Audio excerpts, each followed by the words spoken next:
Polysaccharide के बारे में जब बात आपकी होगी तो सिंपल सी बात आप बता सकते हैं कि जब माने पॉलीसैकेराइड वो होता है जिसको हम लोग जल में जब डालते हैं, जब उसका जल अपघटन कराते हैं तो वह 10 से अधिक मोनोसैकेराइड के अणुओं में क्या आता है, टूट जाता है।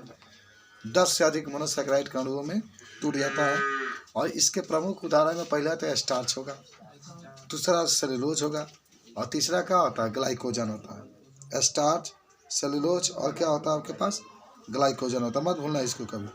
याद हुआ तो थोड़ा सा इसको नोट कर लो कि याद रखेंगे कि पॉलीसैकेराइड को जब जल में डालते हैं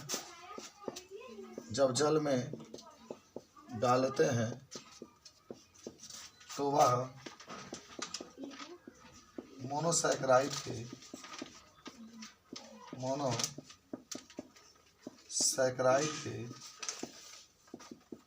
10 से अधिक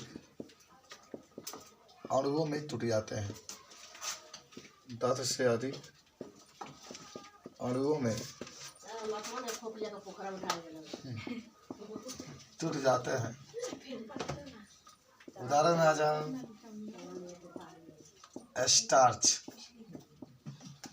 स्टार्च भी आपका पॉलीसैकेराइड होता है, सेलुलोज भी पॉलीसैकेराइड होता है और ग्लाइकोजन भी पॉलीसैकेराइड होता है। तो जब भी पॉलीसैकेराइड की बात करेगा तो आपके सामने ये प्रश्न आता है कि कहते किससे हैं। तो पॉलीसैकेराइड होता है जिसको आप जल में डालते हैं तो मोनोसैकेराइड के 10 से अधिक अणुओं में टूट जाते हैं। और आप यहाँ पर देख सकते हैं कि 10 से अधिक अणुओं में टूटते हैं तो उसको हम लोग पॉलीसैकेराइड कहते हैं, जिसके उदाहरण आपके सामने मौजूद है कि आप उदाहरण में स्टार्च लिख सकते हैं, सेलुलोज लिख सकते हैं और ग्लाइकोजन लिख सकते हैं। स्टार्च, सेलुलोज और ग्लाइकोजन तीनों आपके जो है पॉलीसैकेराइड के एग्जाम्पल हैं और आप इसको पॉलीसैकेराइड के रूप में इसको आप लिखने का प्रयास कर सकते हैं। ठीक है, बोलो कोई दिक्कत?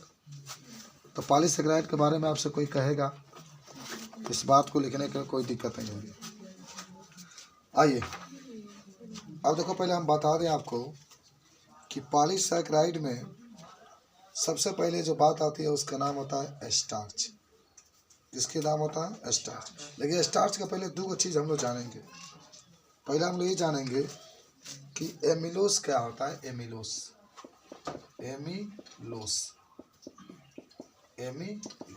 समझो पहले। एमिलोस आपसे कोई पूछे तो आप इसका क्या जवाब दे सकते हैं, व्हाट इज एमिलोस।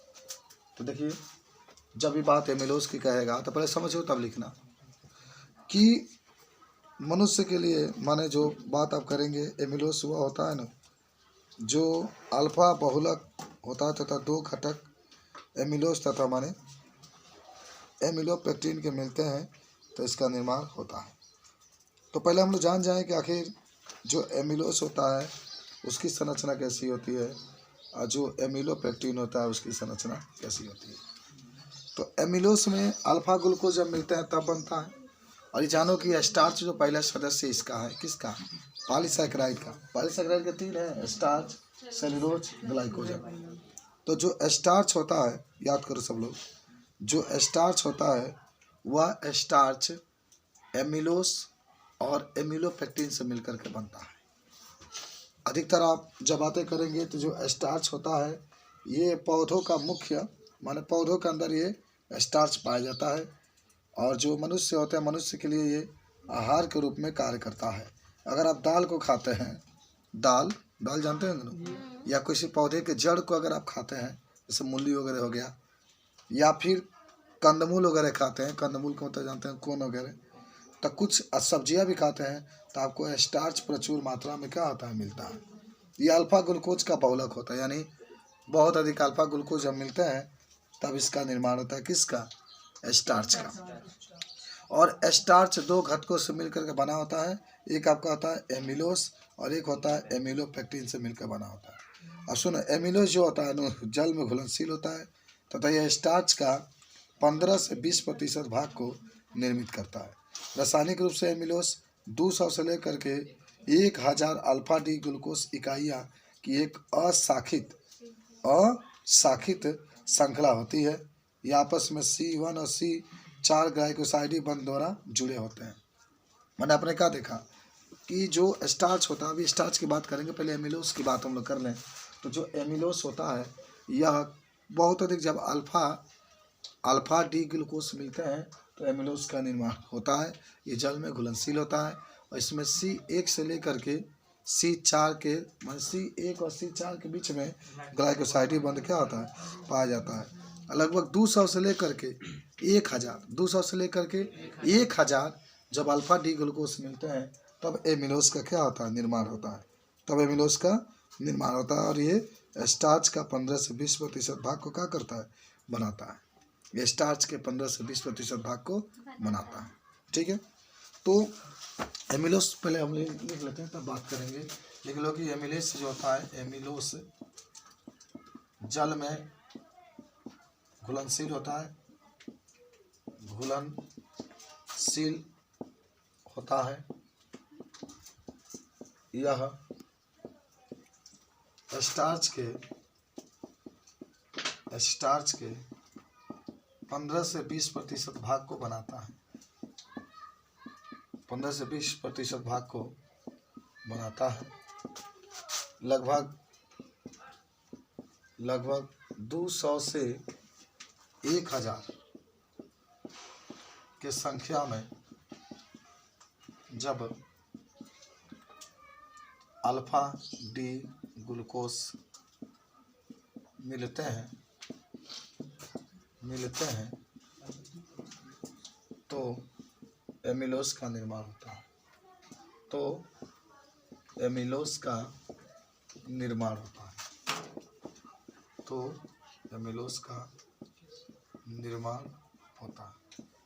कब होता है बाबू? जब 200 से 1000 की संख्या में जब अल्फा डी ग्लूकोज मिलते हैं तब एमिलोस का निर्माण होता है। ठीक, आगे लिख रहे हैं, तथा इसमें कार्बन 1 और कार्बन 4 के बीच में ग्लाइकोसाइड बंध पाया जाता है। ग्लाइकोसाइड बंध पाया जाता है। किसके बीच में? कार्बन 1 और कार्बन 4 के बीच में।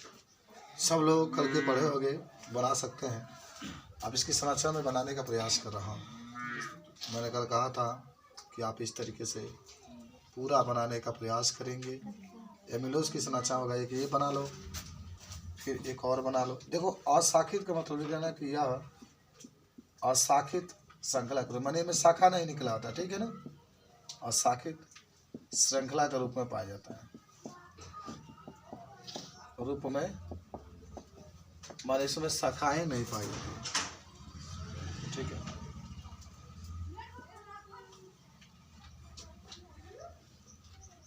चलिए इस तरीके से बनाते चलिए। 2-4 को बना लीजिए, क्या करना, ज़्यादा 3 बना लीजिए। लेकिन इसको कंबाइन करना पड़ेगा आपको। क्या करना पड़ेगा? कंबाइन करना। देखो बाबू, यहाँ ऐसे खींच लो, समझो, पहले तो समझ लो। इसको भी खींच लो, इसको भी खींच लो और समझो। ये कार्बन 1 है ना, ये 2 है, ये 3 है, ये 4 है, ये 5 है, ऊपर 6 हो जाएगा। यहाँ भी 1 है, 2 है, 3 है, 4 है, 5 है, ऊपर 6 हो जाएगा। यहाँ 1 है, 2 है, 3 है, 4 है, 5 है, ऊपर 6। अब जानते होंगे अल्फा की बात होगी तो उधर OH होता है। याद है, जितने दाहिनी तरफ होता है सब नीचे रहता है ना। तो OH नीचे, यहाँ OH नीचे, यहाँ H नीचे, यहाँ OH नीचे, और यहाँ तो आप सभी लोग जानते होंगे कि यहाँ पर H नीचे होता है, फिर CH2 OH होगा। तो यहाँ पर OH है तो H, यहाँ पर OH है तो OH, यहाँ पर OH है तो OH, और यहाँ पर भी क्या होगा? OH ऊपर रहेगा, OH तो नीचे हो गया ना, तो आपका H रहेगा।